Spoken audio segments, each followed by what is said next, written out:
Guys, അപ്പം ഇതൊരു കണ്ടൻറ്റോ കാര്യങ്ങളോ അല്ല. എനിക്കൊന്നെന്തോ സംസാരിക്കണം എന്ന് തോന്നി അങ്ങനെ എടുക്കുന്നൊരു വീഡിയോ ആണ് കേട്ടോ. ഞാൻ പ്ലാൻ ചെയ്തെടുക്കുന്നൊരു വീഡിയോ ഒന്നും അല്ല. അപ്പോൾ കുഞ്ഞുറങ്ങുന്ന ടൈമിലാണ് ഞാൻ ഫോൺ എടുത്ത് കുറച്ച് ഒരു സോഷ്യൽ മീഡിയയിലൊക്കെ ഒന്ന് ആക്റ്റീവ് ആവുന്നത്. ഈ ഒരു ടൈമിൽ ഞാൻ സത്യം പറഞ്ഞാൽ ഞെട്ടിയെന്നല്ല അതിനെ പറയുന്നത്, എന്തോ പറയണ്ടേ, മൂവ് ഓൺ ആവാൻ പറ്റുന്നില്ല. ആ ഒരു വാർത്തയൊന്നും എനിക്ക് മൂവ് ഓൺ ആവാൻ പറ്റുന്നില്ല.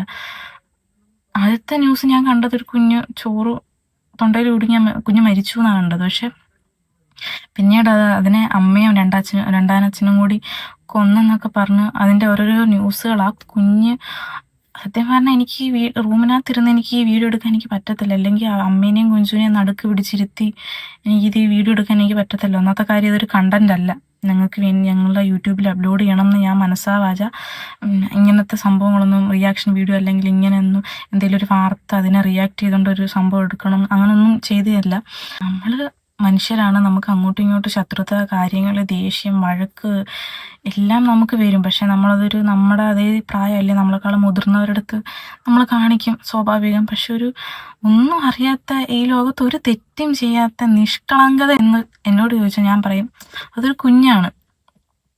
ആ കുഞ്ഞിനെ എത്രത്തോളം ഉപദ്രവിക്കാവോ അത്രത്തോളം, അതായത് 51 മുറിവ്, അതിൻ്റെ സിഗരറ്റ് കൊണ്ട് പൊള്ളിച്ചെന്നും എന്തൊക്കെ, അത് എന്തോരം സഹിച്ചാണ്. അതിന് പറയാൻ പറ്റത്തില്ല. അതിന് വേദനിക്കുന്നുണ്ട് എന്നൊന്നും അതിന് പറയാൻ പറ്റത്തില്ല.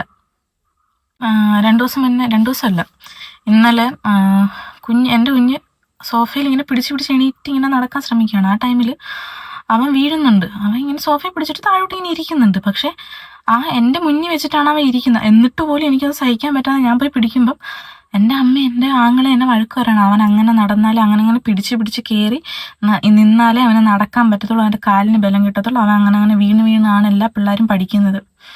എനിക്കതുപോലെ എനിക്ക് സഹിക്കാൻ, എൻ്റെ മുന്നിൽ വെച്ചിട്ട് കുഞ്ഞ് വീഴുന്നു, എനിക്കതുപോലെ എനിക്ക് സഹിക്കാൻ പറ്റുന്നില്ല. ഞാനിങ്ങനൊരു അമ്മ മെറ്റീരിയൽ ആവുമെന്നൊന്നും ഞാൻ ഉദ്ദേശിച്ച് അങ്ങനെ ജീവിച്ച ഒരാളല്ല. പെട്ടെന്നൊരു ദിവസം ഞാൻ പ്രതീക്ഷിക്കാതെ ഞങ്ങളുടെ ലൈഫിലോട്ട് വന്നൊരാളാണ് ഏടൻ. ഇപ്പം സത്യം പറഞ്ഞാൽ ഞാൻ ആർക്ക് വേണ്ടി ജീവിക്കുന്നു വെച്ചാൽ അവന് വേണ്ടി ജീവിക്കുന്നത് ഞാൻ പറയും. ഇപ്പം ഈ ന്യൂസ് കണ്ടിട്ട് ഞാൻ പിന്നെ വീണ്ടും ഞാൻ പോയി കുഞ്ഞിനെ നോക്കി, അല്ലെങ്കിൽ കുഞ്ഞിന് പാൽ കൊടുത്തപ്പോഴും അവനെ കാണുമ്പോഴൊക്കെ എനിക്ക് ആ കുഞ്ഞിൻ്റെ മുഖമാണ് എനിക്ക് ഓർമ്മ വരുന്നത്. അപ്പം ആ കുഞ്ഞെൻ്റെ ആരുമല്ല, എനിക്കറിയത്തില്ല കുഞ്ഞിന്. ഞാൻ നേരത്തെയും 2 കൈ ഒടിഞ്ഞിട്ടുള്ളൊരു വീഡിയോ ഒക്കെ ഇവരൊക്കെ കണ്ടെന്ന് പറയുന്നത് ഞാൻ കണ്ടിട്ടില്ല. ഞാനിപ്പോഴാണ് ആ വീഡിയോ കാണുന്നത്. അപ്പം അതിനകത്ത് ആ കുഞ്ഞിരിക്കുന്ന കാണുമ്പോഴത്തേക്കിന് അതെൻ്റെ ആരുമല്ല, ഞാൻ കണ്ടിട്ടില്ല, എനിക്കറിയത്തില്ല. പക്ഷേ എൻ്റെ കുഞ്ഞിൽ ഞാൻ അവൻ്റെ മുഖമാണ് കാണുന്നത്. ഓക്കെ, അപ്പം ഒന്നും അല്ലാത്ത, ആരും അല്ലാത്ത എനിക്ക് ഇത്രയും സങ്കടം തോന്നുമ്പം ആ തള്ളയുടെ മനസ്സുണ്ടല്ലോ, അയ്യോ, അവരെയൊക്കെ മനുഷ്യമായിട്ട് അവരെയൊന്നും ആരെയും പറയാൻ പറ്റത്തില്ല. കുഞ്ഞിന് സിഗരറ്റൊക്കെ വെച്ച് പൊള്ളിക്കുക എന്നൊക്കെ പറയുമ്പോഴത്തേക്കിന് എനിക്ക് പറ്റത്തില്ല. എനിക്കങ്ങനെ എൻ്റെ കുഞ്ഞെന്നല്ലാണ്ട് എനിക്കിപ്പോൾ ഈ പ്രസവശേഷമുള്ള എൻ്റെ പ്രശ്നം എന്ന് വെച്ചാൽ ഞാൻ എല്ലാത്തിലും, ഇപ്പം വയസ്സായ ഒരാളാണെങ്കിൽ പോലും, ഇപ്പോൾ വയസ്സായ ഒരാൾ റോഡിൽ കൂടെ നടന്നു പോകുന്നു, അയാൾക്ക് എന്തെങ്കിലും അല്ലെങ്കിൽ ജസ്റ്റ് കാല് തട്ടി വീടാനെങ്ങാനും പോയാൽ പോലും ഞാൻ ചിന്തിക്കുന്നത് ഓക്കെ, അയാളും ഒരു അമ്മയുടെ മകനായിരുന്നു അല്ലേ, അങ്ങനെ ഞാൻ ചിന്തിക്കുന്നത്. കാരണം അതിലും അയാളൊരു അമ്മയുടെ മകനായിരുന്നു. കാരണം അയാളെയും സ്നേഹിച്ച് കുഞ്ഞിലോട്ട് സ്നേഹിച്ചെടുത്ത് നടത്തി വളർത്തിയ ഒരമ്മ കൂടെ ഉണ്ട് അല്ലേ. ഈ ലോകത്ത് നമുക്കൊന്നും ആർക്ക് വേണ്ടിയും ഒന്നിനു വേണ്ടി നമുക്ക് പകരം വെക്കാത്ത, അല്ലെ നമുക്ക് വേണ്ടി പ്രാർത്ഥിക്കുന്ന ഒരേ ഒരാളുണ്ടെങ്കിൽ അത് നമ്മുടെ അമ്മയാണ്. ആ അമ്മ എന്നുള്ളൊരു സ്ഥാനം, അത് ഈ ഒരു ലേഡി അഖില, ഈ ഒരു ലേഡി സ്പോയിൽ ചെയ്ത് കളയും. സത്യം പറഞ്ഞാൽ ഇങ്ങനൊരു അവസ്ഥ ഇനി ഈ ലോകത്ത് ഒരു കുഞ്ഞിനും ഉണ്ടാകരുത്. ഇതിപ്പം ഞാനിപ്പോൾ പറയുന്നു, നാളെ ഞാൻ ചിലപ്പോൾ വിഷമിക്കും, മറ്റന്നാൾ വിഷമിക്കും, പിന്നീട് ഇതെനിക്കൊരു ടോപ്പിക്കേ അല്ലാതെ പോകും. ഓഫ് കോഴ്സ് എല്ലാവരും അങ്ങനെയാണ്, നമ്മൾ മനുഷ്യരാണ്. നമുക്ക് ഇന്ന് കിട്ടുന്ന വാർത്ത നമ്മളെ ചിലപ്പോൾ സങ്കടപ്പെടുന്നതായിരിക്കും, സന്തോഷം ചെയ്യുന്നതായിരിക്കും, എല്ലാം നാളെ ഒരു സമയത്ത് നമ്മൾ മറന്നു പോകും, അല്ലെങ്കിൽ നമ്മളത് ആ കാര്യം വിടും, നമ്മൾ നമ്മുടേതായ കാര്യത്തിൽ എൻഗേജ് ആവാൻ നോക്കും. അതുപോലെ തന്നെ ഇപ്പം ഇവരെ അറസ്റ്റ് ചെയ്തു, ജയിലിലാക്കി, 4-5 വർഷം ജയില്, ജീവപര്യന്തം തടവ്, തേങ്ങ മാങ്ങ എന്നൊക്കെ പറഞ്ഞിട്ട് ഇവരെ പിടിച്ച് ജയിലിൽ വിട്ട് കുറേ കഴിയുമ്പോഴത്തേക്കും ഇവരെ ഇറക്കി അങ്ങ് വിടും. ഇവർ വീണ്ടും ഇവർ വീണ്ടും അവരവരുടെ ലൈഫ് ജീവിക്കാൻ തുടങ്ങും. ആർക്ക് പോയി? ആ പിഞ്ചു കുഞ്ഞിന് പോയി. സത്യം പറഞ്ഞാൽ നമ്മുടെ ഇവിടെ വരേണ്ട നിയമം എന്ന് പറയുമ്പോൾ ഇങ്ങനെയൊക്കെ ചെയ്യുന്നവർ അവനെയൊക്കെ വെട്ടി വെട്ടി വെട്ടി വെട്ടി വെട്ടി അവനെയൊക്കെ ഒറ്റയടിക്ക് കൊല്ലരുത്. വേദന, ആ കുഞ്ഞ് അനുഭവിക്കുന്ന വേദന അവനും പറയാൻ പറ്റരുത്. അവന് അതുപോലെ വേദന കൊടുത്ത് അവനെയൊക്കെ കൊല്ലണം, അവനെ അവളെ. പക്ഷെ നമ്മുടെ ഭരണകൂടം അങ്ങനെയല്ല ഗൈസ്. നമ്മുടെ ഭരണകൂടം ഓക്കെ തെറ്റിയത് കണ്ടുപിടിച്ച് തെളിവുകളെല്ലാം ഓക്കെ, എല്ലാ കാര്യങ്ങളും അവർക്കെതിരെ അവർ ഒരു 6 വർഷം 10 വർഷം 15 വർഷം അല്ലെങ്കിൽ 2 വർഷം ചിലപ്പോൾ 6 മാസം കഴിയുമ്പോൾ ആ ന്യൂസ് അവിടെ അവസാനിക്കും. അവർ ഇറങ്ങി വരും, സുഖമായിട്ട് ജീവിക്കും. ഈ പുള്ളിക്ക് തന്നെ ഒരു ക്രിമിനൽ ബാക്ക്ഗ്രൗണ്ട് ഉള്ളതായിട്ടും റിപ്പോർട്ട് ചെയ്തിട്ടുണ്ട്. ആദ്യ ഭാര്യയിൽ പുള്ളിക്കാരത്തിനെ ഉപദ്രവിച്ചിട്ടൊരു ബാക്ക്ഗ്രൗണ്ട് ഉണ്ട്. എന്നിട്ട് പോലും മനസ്സിലാക്കാതെ ആ പുള്ളിക്കാരൻ്റെ കൂടെ പോയി ഒരു ലൈഫ് തുടങ്ങി. ആ കുഞ്ഞിനെ അവരുടെ അച്ഛൻ്റെ വീട്ടുകാർ ചോദിച്ചു, അവർക്കത് കൊടുക്കാൻ പറ്റത്തില്ല, അമ്മത്തൊട്ടിലാക്കാനുള്ള ഡിസിഷൻ അവരെടുത്തെന്ന് പറയുന്നു. അങ്ങനെ ആക്കാം, അമ്മത്തൊട്ടിലാക്കാം. കുഞ്ഞുങ്ങളില്ല, അത് എത്ര പേര് വിഷമിക്കുന്നുണ്ട്. റീസെൻ്റ്ലി എൻ്റെ ഒരു ഫ്രണ്ടിന് അബോർഷനായിപ്പോയി. അവളുടെയൊക്കെ ആ ഒരു മാനസികാവസ്ഥ അതും എനിക്ക് മനസ്സിലാവും. കാരണം ആദ്യം എനിക്കൊരു മിസ്കാരേജ് എനിക്ക് ഉണ്ടായതാണ്. ഓക്കെ, അതും എനിക്ക് പ്രതീക്ഷിക്കാതെ വന്നൊരു കുഞ്ഞാണ്. പക്ഷെ അത് പോയപ്പോൾ പോലും ഞങ്ങൾക്ക് ആർക്കും സഹിക്കാൻ പറ്റിയില്ല. അപ്പം അതിന് ശേഷമാണ് ഹെയ്ഡൻ വന്നത്.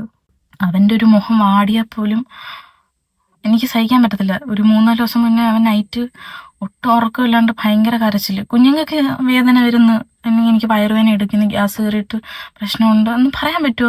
അവർക്ക് പറയാൻ പറ്റത്തില്ല. അവനിങ്ങനെ കരയുന്തോറും എനിക്ക് ടെൻഷൻ കൂടുകയാണ്.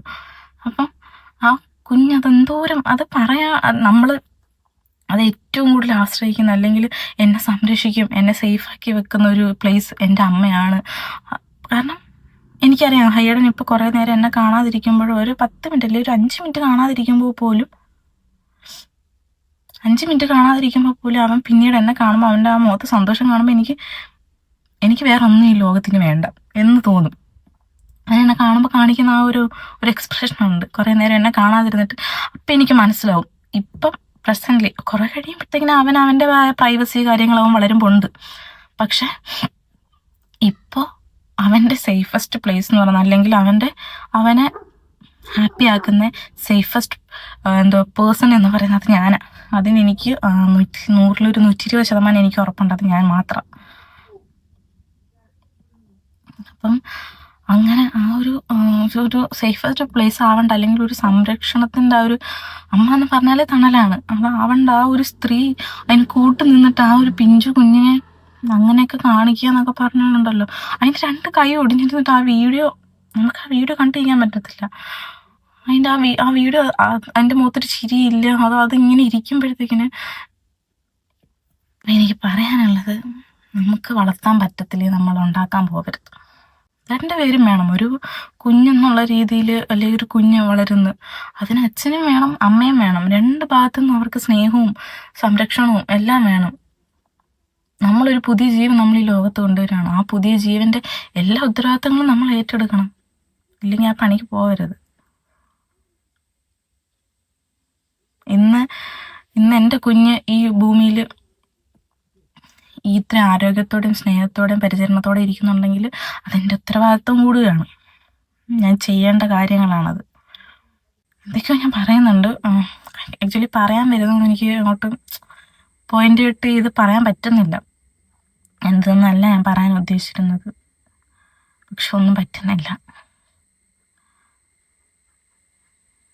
പക്ഷെ ഇന്നത്തെ ദിവസം ഫുള്ള് ഒരുമാതിരി ഇതായിപ്പോയി. എനിക്കതിനകത്ത് മൂവ് ഓൺ ആവാൻ പറ്റുന്നില്ല.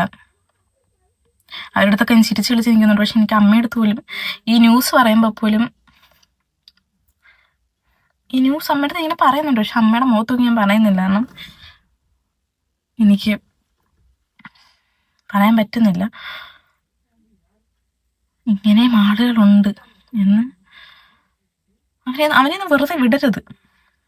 ഓക്കെ, ഇന്ന് ഞാൻ സംസാരിച്ച് വേറെ 10 പേര് സംസാരിക്കും. ഈ ടോപ്പിക്ക് ഇവിടം വെച്ച് എല്ലാവരും വിടും. പക്ഷെ അങ്ങനെ വിടരുത്. ദൈവത്തെ ഓർത്ത് അവന് കൊടുക്കാൻ പറ്റുന്ന ഏറ്റവും വലിയ ശിക്ഷ അവന് കൊടുക്കണം. ഇഞ്ചിഞ്ചായിട്ട് അവൻ ചാവണം. ഇപ്പം ഗൈസ് ഞാൻ എന്തൊക്കെയോ പറഞ്ഞിട്ടുണ്ട്. എനിക്ക് പറയാൻ തോന്നുന്നത് ഞാൻ പറഞ്ഞു. കാരണം ഇടയ്ക്കിടയ്ക്ക് എൻ്റെ കണ്ണിങ്ങനെ നിറയാണ് ഗൈസ്. അപ്പം വീട്ടിനകത്ത് ഇരിക്കുമ്പോഴാണെങ്കിലും എൻ്റെ കുഞ്ഞിനെ കാണുമ്പോൾ എനിക്ക് ഒട്ടും ചെയ്യാൻ പറ്റുന്നില്ല. അവൻ കിടന്ന് ഉറങ്ങുകയാണ്, പക്ഷെ ഞാൻ കരയുകയാണ് അവനെ നോക്കിയിട്ട്. എനിക്ക് പെട്ടെന്ന് ആ കുഞ്ഞിൻ്റെ മുഖം ഇങ്ങനെ മനസ്സിൽ വന്നിട്ടാണ്. പിന്നെ വീട്ടിൽ ഇരുന്നിട്ടും ചിരിച്ചിരിക്കുന്നെങ്കിൽ എനിക്ക് പറ്റുന്നില്ല. അപ്പം അതുകൊണ്ട് എനിക്കൊന്ന് ഓപ്പണായി സംസാരിക്കണം തോന്നി, എൻ്റെ ഒരു ഒപ്പീനിയൻ പറയണമെന്ന് തോന്നി. എനിക്കറിയാം എന്നെപ്പോലുള്ള ഒരുപാട് അമ്മമാരുടെയും അച്ഛന്മാരുടെയും എല്ലാവരുടെ ഒപ്പീനിയൻ ഇതൊക്കെ തന്നെ ആയിരിക്കും. പക്ഷെ നമ്മളാരും ഒന്നും മിണ്ടത്തില്ല. നമ്മളാരും നമ്മുടെ ഒരു